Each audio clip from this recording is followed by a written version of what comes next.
제 딸과 저는 혈액형은 다르지만 그 어떤 모녀보다 서로를 아낀답니다. 제 소중한 딸과의 만남에 대해서 여러분들께 말씀드리려고 해요. 20대 중반에 지금의 남편과 눈이 맞아 결혼을 했어요. 둘 다 아기를 좋아해서 결혼과 동시에 임신 계획을 세우고 노력했지만 아무리 노력해도 아이가 생기지 않았어요. 처음 1, 2년은 아직 신혼이기도 해서 그냥 그런가 보다 하고 넘어갔는데요. 한 3, 4년 정도 지나니까 조금 불안감이 느껴지더라고요. 그래도 그때까지 산부인과에 갈 생각은 하지 않았는데요. 지금이랑 달리 불임에 관한 안 좋은 시선이 있어서 괜히 망설여지더라고요. 그렇게 어느덧 결혼한 지 6년이 지났어요. 더 이상은 안 되겠다 싶어서 남편이랑 긴 상의 끝에 산부인과에 검사를 하러 갔죠. 검진 결과를 받아보니 글쎄, 저희 남편이 무정자증이라고 하더라고요.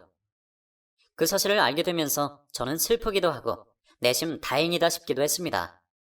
왜냐하면 저희 시어머니가 늘 저에게 애도 못 갖는 년이라고 하면서 구박을 주셨거든요.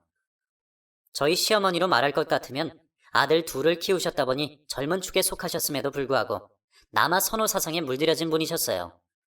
무조건 아들 먼저, 딸보단 아들이지. 딸 낳을 거면 낳지 말라는 말을 들으며 시집 생활을 했을 정도였어요. 남자는 하늘, 여자는 땅이라는 마인드가 누구보다 강한 분이셨고 여기 사연 채널에 올라오는 그런 악독한 시어머니 편에 속한 분이셨어요. 다행히 저는 남편이 중간에서 어느 정도 중재를 해줘서 그렇게 크게 시집살이를 겪지는 않았어요.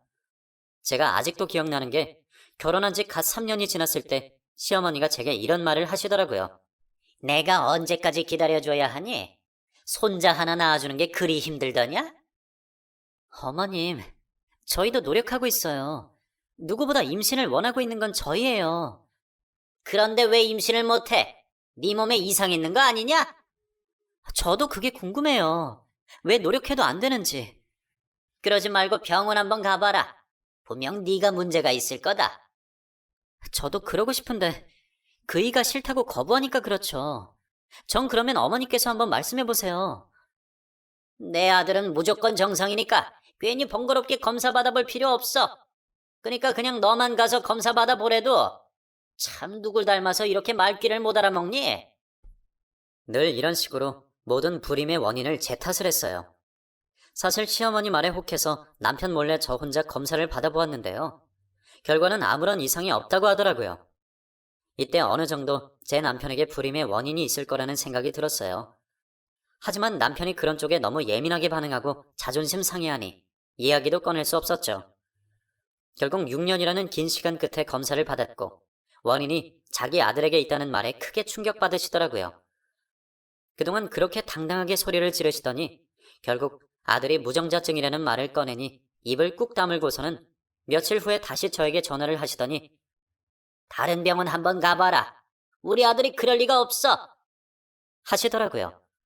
꼬박꼬박 말씀 들었죠. 싫다는 남편을 반강제적으로 협박해서 다른 병원에 갔더니 그곳에서도 당연히 남편이 무정자증이라는 같은 결과가 나왔어요. 두 번째 결과에도 못 믿겠다면서 다시 검사 받으라는 시어머니의 말에 저희 남편이 엄마, 제발 좀 그만해. 나 안 그래도 이 사람 얼굴 보고 창피해 죽겠는데 왜 이렇게 나를 난처하게 만들어? 임신 안 되는 이유가 나라고 나. 이 사람이 아니고 엄마 아들이라고. 왜 그 사실을 못 받아들여? 저 사람이 지금 나한테 이혼 요구해도 나는 할 말이 없는 지경인데 사과는 못할 망정 아들 이혼시키려고 작정했어? 결국 참다 못한 남편이 미친 듯이 따지니 저희 시어머니는 통곡을 하시더니 그제서야 꼬랑지를 내렸어요. 어쨌든 남편에게 정자가 없으니 저희 부부는 그때부터 자연스럽게 임신을 포기하게 되었습니다. 처음에는 우리 부부 사이에 아이를 가질 수 없다는 사실이 너무 슬프고 한탄스러웠는데 하지만 꾸준히 명상을 하며 내려놓을 건 내려놓자고 생각하니 마음이 다스려지더라고요. 게다가 남편의 불임의 원인이 자기 때문이라는 것을 알고 더욱더 제게 잘해주더라고요. 물론 그 전에도 자상한 편이기는 했지만 애가 없어도 행복하게 살 수 있다는 것을 증명이라도 하듯이 주말마다 여행을 다니며 둘만의 데이트 시간을 가졌죠. 그 후 시어머니는 둘째 아들에게 희망을 걸기 시작하셨어요. 아직 장가도 못 간 시동생에게 결혼을 하라고 명절 때마다 닥달을 하시더라고요. 너 만나는 여자 없니? 그럼 결혼해 얼른. 돈이 있어야지. 엄마가 집 사주고 차 사줄 거야? 너 모은 돈 없어? 내가 돈이 어딨어. 엄마가 모았을 줄 알고 안 모았지. 예끼 녀석아. 여자 데리고 오려면 돈이 있어야지. 돈 많은 여자 만나면 되지. 지금 만나는 여자는 돈 많니? 아니. 그래서 헤어지려고. 다른 여자 생기면 바로 갈아탈 거야. 아휴, 얘가 누굴 닮아서 이러는지. 저희 시동생은 정말로 소위 말하는 양아치 같은 남자였어요. 이리저리 여자를 꼬드기고 다니는 제비라고 해야 할까요? 여자를 사귈 때마다 집에 데리고 오곤 했는데 하나같이 다방에서 일하는 여자를 데리고 오더라고요. 어쩔 땐 자기보다 나이가 20살이나 많은 여자를 만나더라니까요. 물론 그분들을 비하하는 건 아니지만 적어도 성격이 잘 맞아야 하잖아요. 꼭 만날 때마다 3개월도 채 되기도 전에 헤어지더라고요. 왜 헤어졌냐고 물어보면 늘 저에게 질려서요 라고 대답하던 시동생. 결국 사고를 치고 말았네요. 어느 날 시어머니가 저에게 전화를 하셔서 아이고 일을 어쩐다냐 하시며 얼른 오라고 하시더라고요. 큰일이 일어났구나 싶어서 바로 남편과 시댁에 달려갔습니다.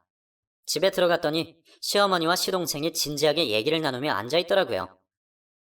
어머님 무슨 일이세요? 임신했단다. 누가요? 누구긴 누구야. 제가 시동생을 쳐다보니 얼굴이 벌개져가지고 저도 조심한다고 했는데 하고 머쓱한 표정을 짓더라고요. 도련님 진짜예요? 임신이라뇨?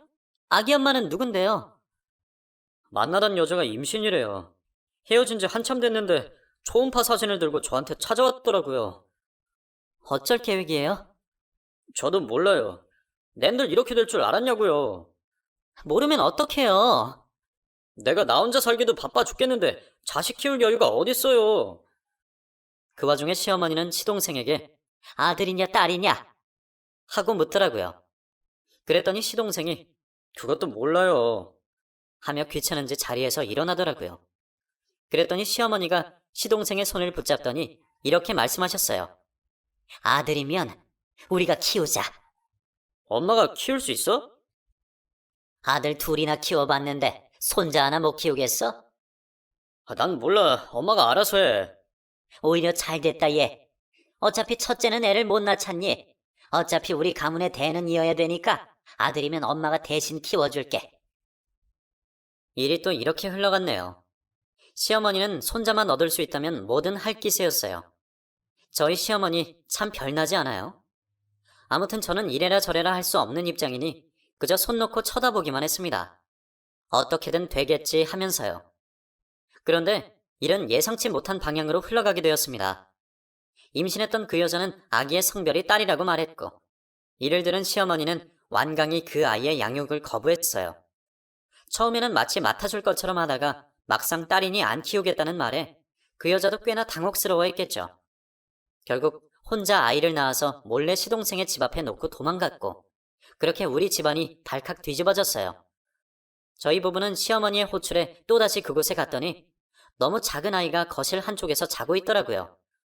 시어미는 끙끙 앓으시며 아이고 내 팔자야 하셨고 시동생은 방에서 컴퓨터 게임을 하고 있었어요. 어머님 어떻게 된 거예요? 내가 아들 낳으랬더니 딸을 싸지르고 도망갔지 뭐니. 아이고 맹랑한 계집애 같으니라고. 아들이면 몰라도 딸은 절대 안 키우겠다고 하니까 집 앞에 그냥 두고 간 거 있지. 도망갔다고요? 그래. 이 애를 어쩔 거야. 시어미는 한참을 통곡하시더니 시동생을 큰 소리로 부르셨어요. 너 이리 좀 와라. 왜? 나 바빠. 얼른 안 와? 그제야 시동생은 뒷머리를 긁적이며 거실로 나오더라고요. 시어머니는 시동생에게 크게 호통을 치셨습니다. 너 앞으로 어떻게 살 거야? 엄마 앞에서 딱 말해. 어떻게 살긴. 그냥 사는 거지. 난 네 애 못 키운다. 왜? 키워준다며. 아들이면 키워준댔지 내가 계집애를 키워준댔어? 여자는 하등 쓸모가 없어. 난 사내 자식이면 몰라도 계집애는 내 손으로 못 키운다. 아들이나 딸이나 그게 똑같지. 그게 뭐가 중요해. 엄마 진짜 꼰대 같은 거 알아? 그냥 엄마가 키워. 난 몰라. 다르지, 이놈아. 무튼 여자아이는 절대 안 된다. 그러니 네가 알아서 해라. 아이고, 답답해. 그때 아기가 깨서 울더라고요. 시어머니와 시동생은 싸우느라 바빠서 제가 애를 안고 달랬습니다. 어찌나 조그맣고 예쁜지 버림받은 아이라는 게 참 가엾고 안쓰럽더라고요. 그 애는 제 얼굴을 보더니 방긋 웃는데 마치 안녕하세요 하고 인사하는 것 같았어요. 그 작은 고사리 같은 손으로 제 엄지손가락을 감싸주는데 순간 가슴이 찌릿찌릿한 게 느껴지더라고요. 그렇게 그 아이를 한참 안고 있으니 시어머니가 저를 부르더라고요. 저기, 며느라. 네? 아기 좀 내려놓고 나랑 얘기 좀 하자. 제가 시어머니에게 다가갔더니 시어머니가 잠시 뜸을 들이더니 말씀을 꺼내시더라고요. 못 같지 않니? 네, 그렇죠. 딸 하나 달린 총각에 장가가는 게 어디 쉬운 줄 아니? 아직 젊어서 앞날이 창창한데 애까지 딸렸으니. 그래서 말인데 네가 좀 도와주면 안 될까? 뭘요? 이 애, 네가 맡아서 큰애랑 같이 키우는 거 어떻겠니? 제가요? 어차피 불임이라서 너네 아이 못 가지잖니. 그리고 원래 니네 부부 아이도 원했고. 아무리 그래도 도련님의 아이를 제가 어떻게... 입양도 생각했다며. 이왕 키울 거면 핏줄이 낫지, 안 그래? 게다가 네 친정 돈 많아서 시집 올 때 부촌에 아파트도 해줬다면서. 시골집에서 키우는 것보다 부잣집에서 예쁘게 키우는 게 좋지 않겠어? 어머님, 이건 아닌 것 같아요. 버젓이 아빠가 있는데 어떻게 제가 키워요? 나중에 아이가 받을 상처는요? 그 충격은 어떡하고요? 아마 고마워할 게다. 나한테 절할걸? 니네 집에 보내주셔서 감사합니다 하고. 도련님 말 좀 해봐요. 제가 키우길 바래요? 이렇게 소중한 자식을 남에게 버리고 싶어요? 시동생은 제 눈도 마주치지 않고 슬며시 키워주면 나야 고맙지 뭐 하며 중얼거리더라고요. 그때 남편이 중간에서 막아주었습니다. 엄마, 왜 이 자식이 사고 친 걸 집사람한테 떠맡기려고 해? 우리는 모르는 일이야. 괜히 연결 짓지 마. 그리고 이 사람 집안이 부자인 게 무슨 상관인데? 괜히 우리한테 숟가락 얹을 생각하지 말고 둘이서 알아서 해결해. 우린 안 도와줄 거야. 남편의 단호한 태도에 놀랐는지 시어머니랑 도련님은 제가 허락해주기를 바라듯이 저만 빤히 쳐다보더라고요. 저 역시도 갑작스러운 제안에 더 이상 할 말이 없어 그 자리에서 일어났습니다. 오늘 들은 얘기는 없도록 하겠습니다. 그 집에서 나와 집으로 가는 동안 내내 기분이 이상하더라고요. 어떻게 보면 시어머니 말이 맞아요. 불임인 저희 부부에게 자식이 있으면 행복하겠다고 생각했거든요. 게다가 실제로 입양까지도 진지하게 고려해 보았을 만큼 아기를 원했던 것도 맞고요. 하지만 뉘앙스가 마치 저에게 아기를 버리는 듯한 느낌이라서 정말 불쾌했어요. 한 생명의 인생을 그렇게 쉽게 결정해도 되는 건가요? 그것도 단 하루 만에요. 그래도 친부가 키우는 게 낫겠지 싶어서 시어머니의 제안을 거절하려고 했어요. 그런데 며칠 후 저희 남편이 이런 말을 꺼내더라고요. 보육원에 보낸대. 그 핏덩이를. 뭐? 친부가 버젓이 있는데? 도저히 키울 수가 없대나 봐. 그 자식 진짜 책임감 없는 건 알아줘야 한다니까. 잠시 안아주고 돌아왔는데도 계속 그 아기가 아른거렸는데 시댁은 그 예쁜 아기를 버리겠다고 하더라고요. 사실 내심 남편에게 표현은 안 했지만 처음 그 아이를 안고 난 후부터 계속해서 머릿속에 아른거렸어요. 예쁜 미소와 따뜻한 온기, 그리고 무엇보다 말랑말랑하고 부드러운 그 촉감이 잊으려고 해도 절대 잊혀지지 않을 것 같더라고요. 제가 걷어주지 않으면 그 아이는 평생 부모 없이 혼자서 이 거친 세상을 살아야 할 텐데 도저히 두고 못 볼 것 같다는 생각이 들어서 남편에게 제가 먼저 제안했습니다. 우리가 데리고 오자. 도저히 보육원에 보내는 건 못 보겠어. 정말이야? 당신 그 애 책임질 자신 있어? 솔직히 내 동생 자식이라고 하니까 나도 계속 생각은 나더라. 엄연히 내 피에 반이 섞인 조카인데 그런 애가 보육원에 간다고 하니 마음이 걸리더라. 그래도 당신한테 이런 부탁까지 할 순 없어서 말을 아꼈었는데 그렇게 생각해주니 정말 고맙네. 내 피가 섞이고 안 섞이고가 뭐가 중요해. 그리고 고마우면 앞으로 나한테 더 잘해. 솔직히 내가 다른 건 몰라도 당신 그 다정한 성격 때문에 여지껏 안 내치고 같이 사는 거니까. 알지? 당연하지. 내가 정말 평생 당신만 바라보면서 충성할게. 그래. 완벽하진 않겠지만 내가 엄마로서 잘 키워볼게. 우리 이제 새 가족이 되는 거야. 남편은 눈물을 흘리며 저를 안아주었고 저도 눈물을 흘렸습니다. 그 아이를 키울 수 있게 되어 감격스럽고 앞으로 우리 셋이 가족이 될 생각을 하니 기쁜 감정이 벅차오르더라고요. 그 후로 본격적인 육아가 시작되었네요. 잘 먹이고 잘 재웠더니 비쩍 말랐던 아이가 저희 집에 오면서 포동포동 살이 쪘답니다. 아이와 함께하면 할수록 느껴지더라고요. 배에 품지 않아도 충분히 친자식처럼 키울 수 있다고요. 우리 희진이가 처음으로 뒤집기를 할 때, 엄마라고 불러주었을 때, 걸음마를 시작했을 때 전부 제 기억 속에 생생히 살아있습니다. 희진이를 키우면서 이 아이를 누구보다 훌륭하게 키워야겠다는 꿈이 생겨서 해줄 수 있는 건 다 해준 것 같아요.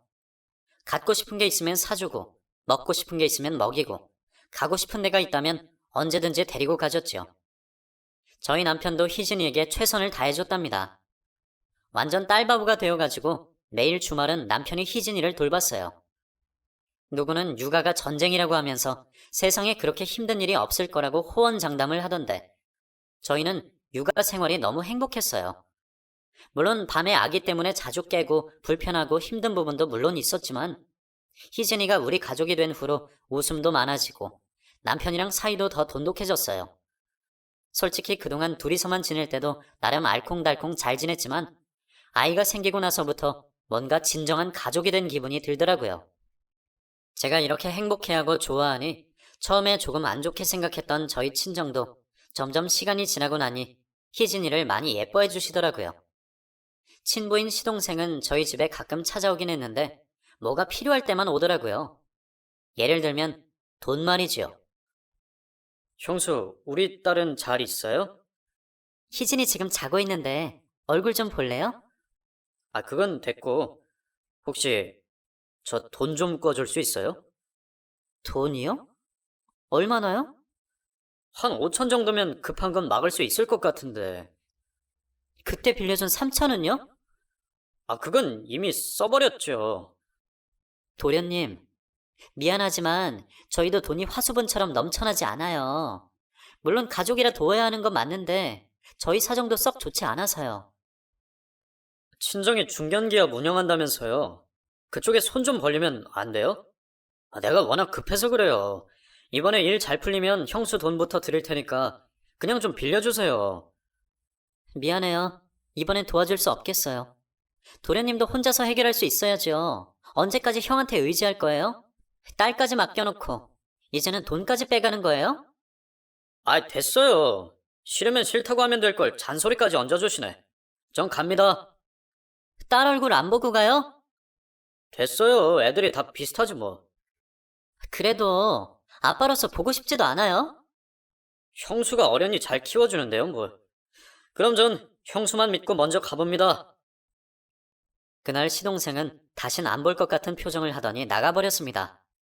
그리고 그 이후로 20년이 넘는 세월 동안 연락조차 되지 않았죠. 시어머니에게 물어볼 때마다 어디 갔는지 모르시겠다며 본인도 찾고 있다고 하시더라고요.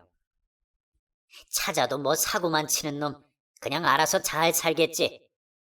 그래도 찾아봐야 하지 않아요? 됐어. 나도 속 시끄러워서 걔랑 이제 못 살아. 얼핏 남편에게 건너듣기로는 시동생은 도박에도 손을 대고 심지어 그 도박 비용을 벌기 위해 명의까지 빌려주었다가 크게 사기를 당했다고 하더라고요. 게다가 사생활은 얼마나 문란한지 어떤 여자와 살림을 차렸다가 또다시 그 여자와 헤어지고 다른 여자랑은 혼인신고를 덜컥 해버리고 몇 달 지나서 이혼 소송까지 당하고 위자료 줄 돈 없어서 또 여자를 꼬셔 그 여자에게 돈을 꾸고 정말 막장 인생도 이런 막장 인생이 없을 거예요. 사고 뭉치로도 표현이 안 될 정도로 시동생은 정말 생각 없이 본능대로 사는 것 같더라고요. 왜 친척 중 한 명씩 사고 치는 사람이 있잖아요. 저희 집은 시동생이 사고 담당이었어요. 저희 딸은 그렇게 아버지의 존재도 모른 채 쑥쑥 자랐고 갓난아기 때부터 길렀기 때문에 저희 부부를 친부모로 알더라고요. 10살이 되니까 어찌나 말을 잘하던지 글쓰기 대회에서 상도 타고 과학놀이 대회에서도 대상을 받을 정도로 애가 똑똑했어요. 앞만 봐도 시동생이 아니라 엄마 쪽을 닮은 것 같더라고요. 그렇지 않고서야 이렇게 똑똑하고 말 잘 듣는 아이가 나오지 않았겠죠. 저희 딸 자랑을 맘 잡고 한다면 정말 2박 3일을 해도 모자란다니까요. 아무튼 제 인생에서는 딸이 전부였습니다. 그래서 한심하게 사는 시동생에게 화도 나지만 딸아이만 생각하면 저희 부부에게 귀한 선물을 준 것 같아 가끔은 고마움도 느껴지더라고요. 똑똑한 저희 딸은 장래 희망도 남달랐어요. 어렸을 때 꿈이 뭐냐고 물어보니까 사장이라고 하대요. 왜 사장이 되고 싶어? 외할아버지 사장이잖아. 닮고 싶어서. 우리 딸 사장 돼서 엄마 직원으로 써줄 거야? 그건 생각해 볼게. 어렸을 때부터 꿈도 크고 포부도 큰 딸이었는데요. 이런 대찬 성격을 유독 저희 친정 아버지가 좋아했어요.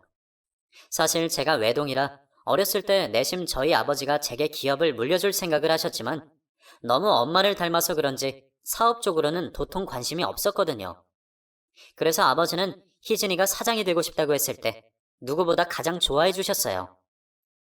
하지만 자식이라고 항상 예쁠 순 없잖아요.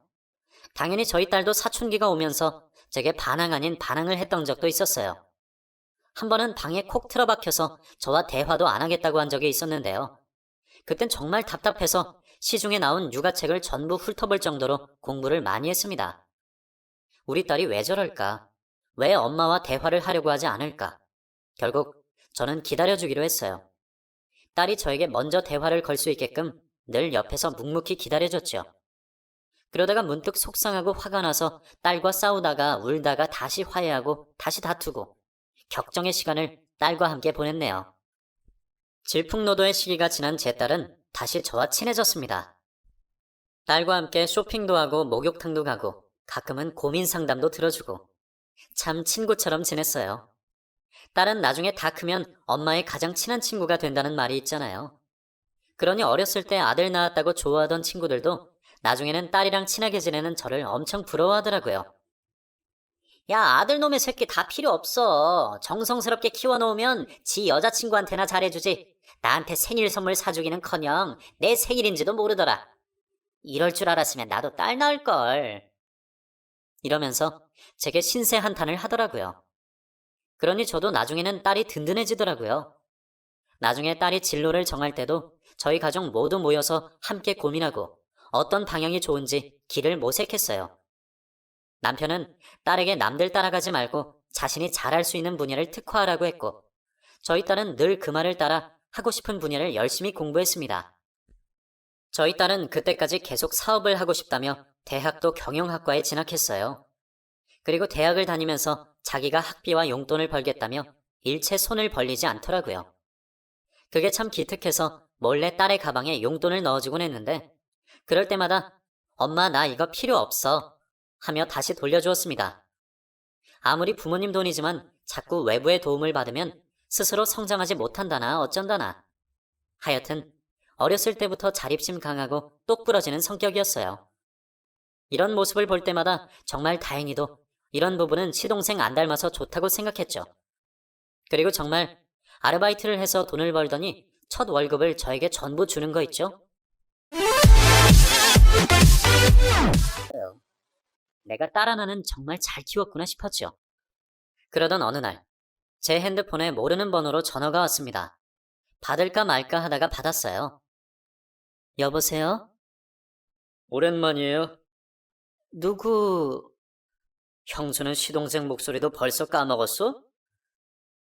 20년 넘게 연락이 되지 않던 시동생이었어요.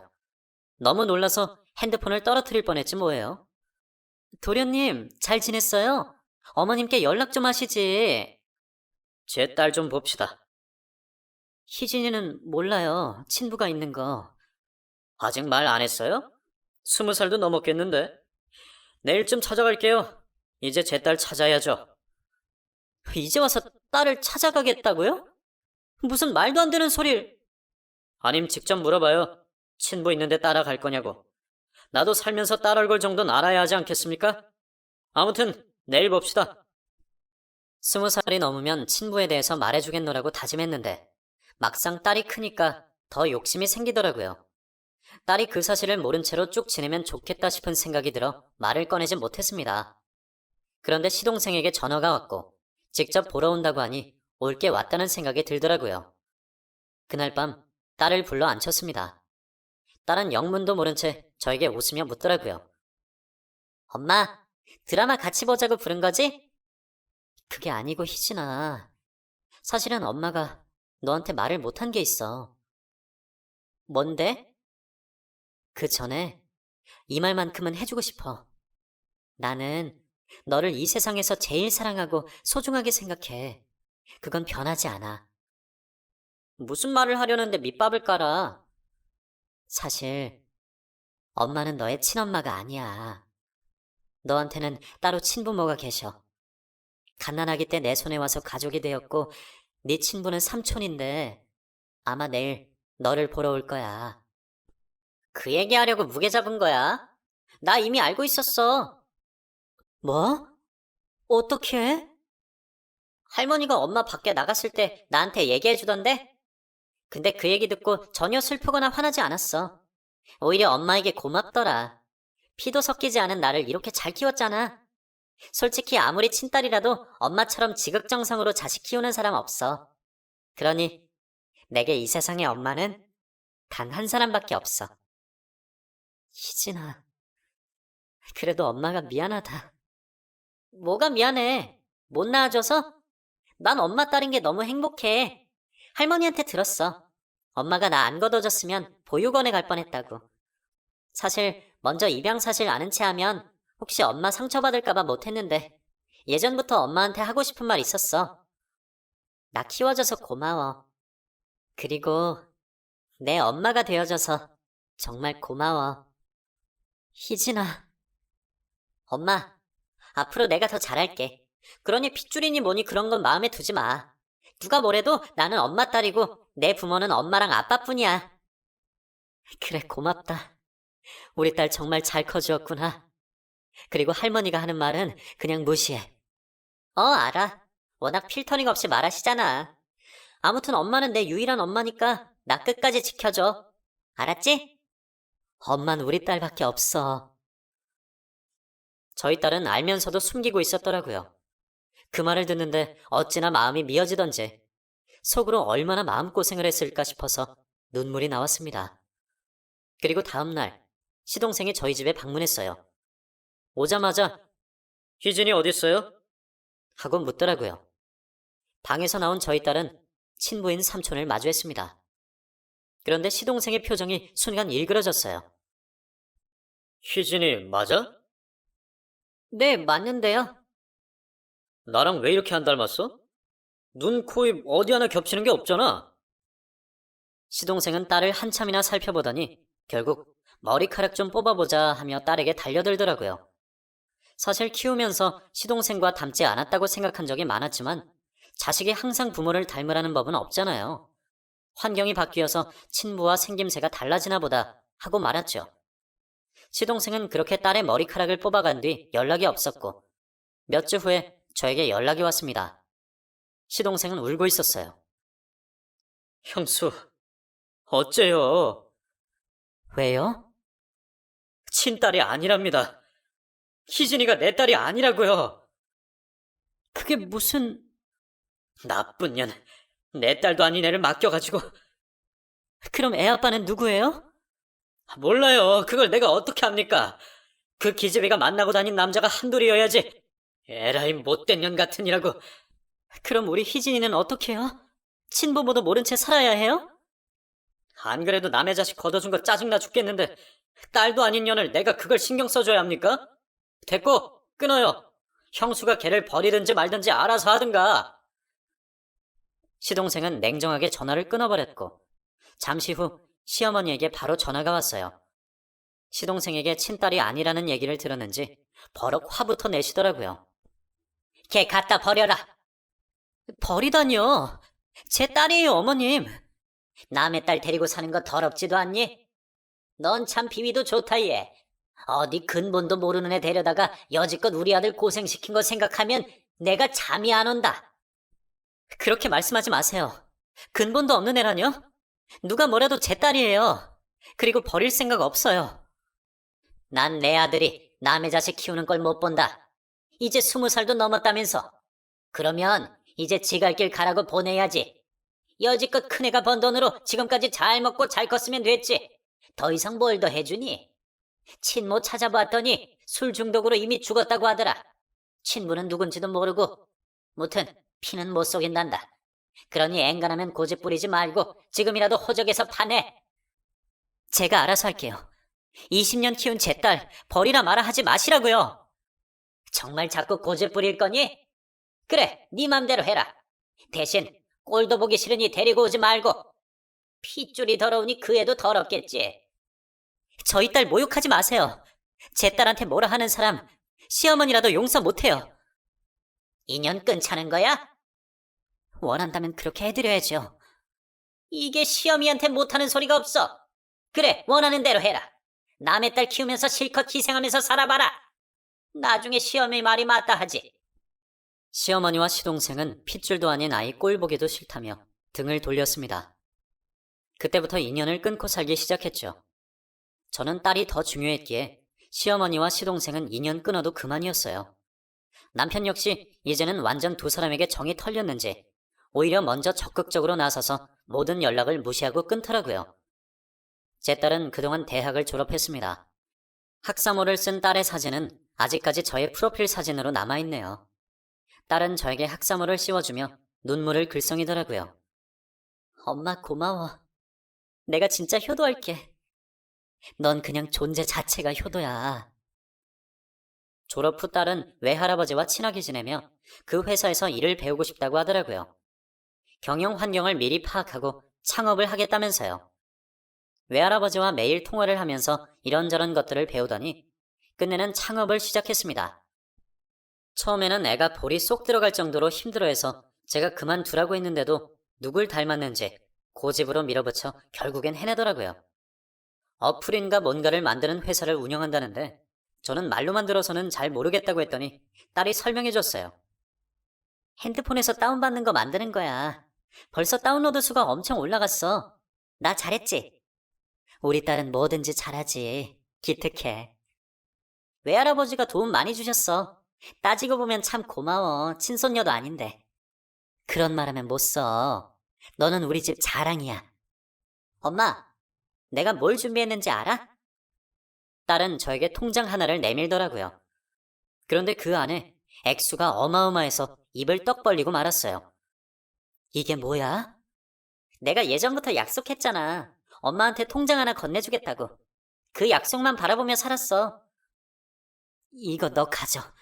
엄마는 너한테 뭘 받지 않아도 충분해. 엄마, 이거 그냥 주는 거 아니야. 평생 병 없이 건강하게 살라고 주는 거야. 그래야 내 옆에 오래 붙어있지. 나 엄마 없음 못 살아. 그 통장을 봤는데 예전 기억들이 주마등처럼 스쳐 지나가더라고요. 우리 딸을 처음 만났을 때 정말 조그만 아기였는데 언제 이렇게 커서 엄마에게 용돈을 주는 딸이 됐을까요? 그 과정이 너무 행복했습니다. 제가 이렇게 큰 행복을 누려도 되나 싶을 정도로 딸에게 고마웠어요. 제가 참 복이 많은 팔자인가 봅니다. 제 딸의 사업은 점점 커져서 잡지에도 나오는 CEO가 되었습니다. 너무 바빠서 얼굴을 볼 시간이 없더라고요. 그래도 꼬박꼬박 아침마다 저에게 엄마 사랑해 하고 보내곤 한답니다. 주변에서도 훌륭하게 딸을 키웠다며 좋은 말을 많이 해주시더라고요. 그런 말을 들을 때마다 어깨가 올라갔어요. 우리 딸만큼은 훌륭하게 키우는 게 제 인생 목표였거든요. 그 목표를 이룬 것 같아서 너무 좋았죠. 그러던 어느 날이었습니다. 시어머니에게 전화가 오더라고요. 받지 않으려고 했는데 혹시나 큰일이 생겼나 싶어 받았어요. 그랬더니 시어머니가 대뜸 저에게 물어보시더라고요. 너 아직도 거기 사니? 네, 그런데요? 지금 가마. 딱 그 말만 하고 끊으시더니 그날 시어머니와 시동생이 저희 집으로 왔습니다. 시동생은 저에게 희진이 어딨어요?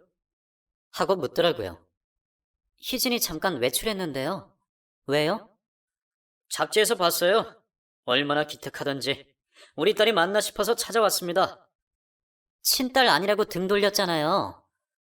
그래도 키운 정이 있는데 내 딸이 맞죠.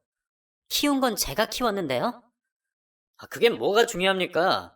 사람 인연, 옷깃만 스쳐도 인연이라던데. 우리는 자식과 아빠로 만났잖아요. 그리고 막말로 형수, 나 아니었으면 희진이 못 만났어요. 그러니 어느 정도 저도 희진이에 대한 지분이 있다고요. 지분이라뇨? 저희 딸이 무슨 물건이에요?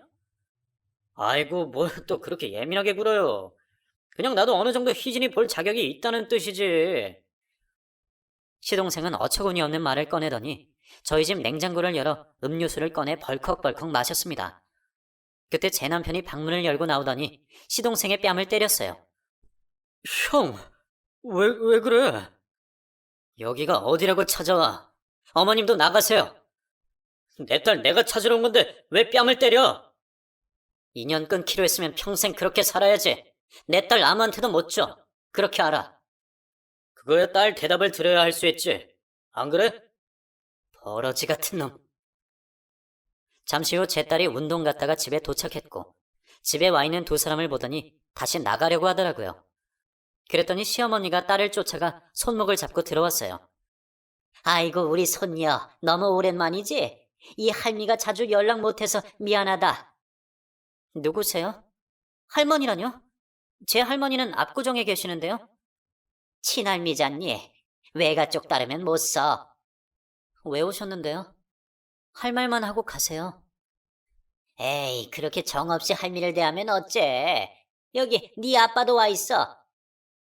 시동생은 어색한 표정으로 딸에게 웃으며 손을 흔들더라고요.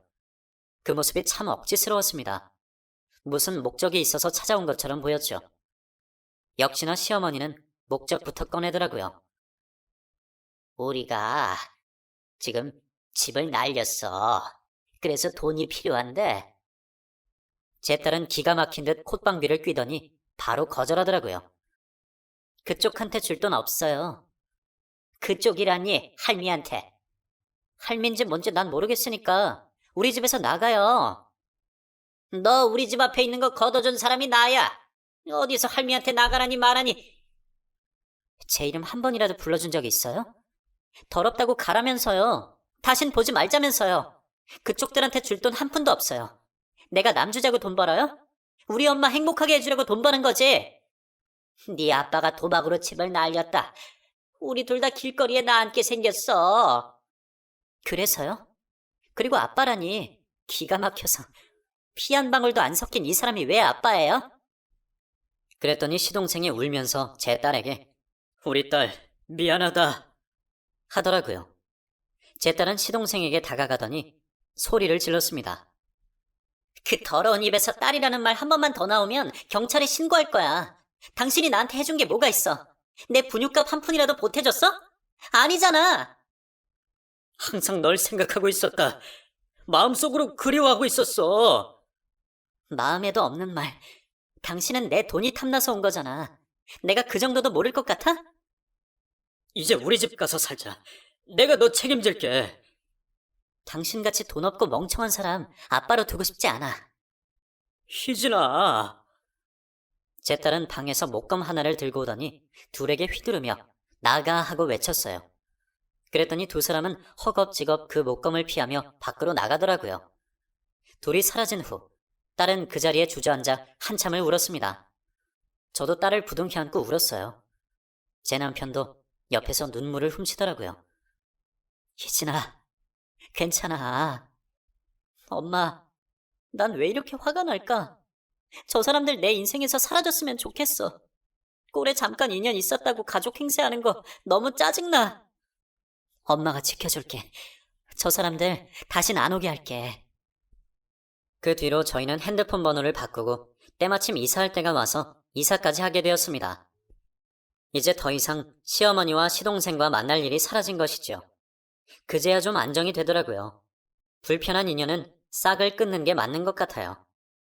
듣기로는 제 딸의 회사에 시어머니와 시동생이 몇 번 찾아갔다고 했어요. 그럴 때마다 경비원들이 내쫓곤 했다고 딸이 말해주더라고요. 몇 번 내쫓기고 나더니 더 이상 찾아오지 않았습니다. 다행이었죠. 아무튼 그때 이후로 저희 가족은 더 끈끈해졌어요. 그 일이 있고 나서 2년 뒤 딸은 진지하게 만나는 사람이 있다며 배우잣감을 데리고 왔습니다. 딱 봐도 예의가 바르고 제 딸을 사랑하는 게 보여서 가슴을 쓸어내렸어요. 지금은 딸의 결혼식을 앞두고 있습니다. 사진 앨범을 보면서 감상에 젖어 이렇게 사연까지 쓰게 되었네요.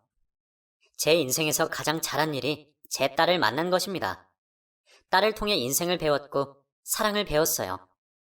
이제 결혼을 하면 더 이상 같이 살 수 없게 되겠죠.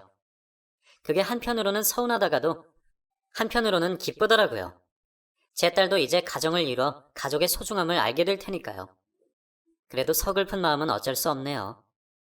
여러분들 중 자녀가 있으신 분들은 시집장가 어떻게 보내셨어요? 이렇게 씁쓸한데 말이죠.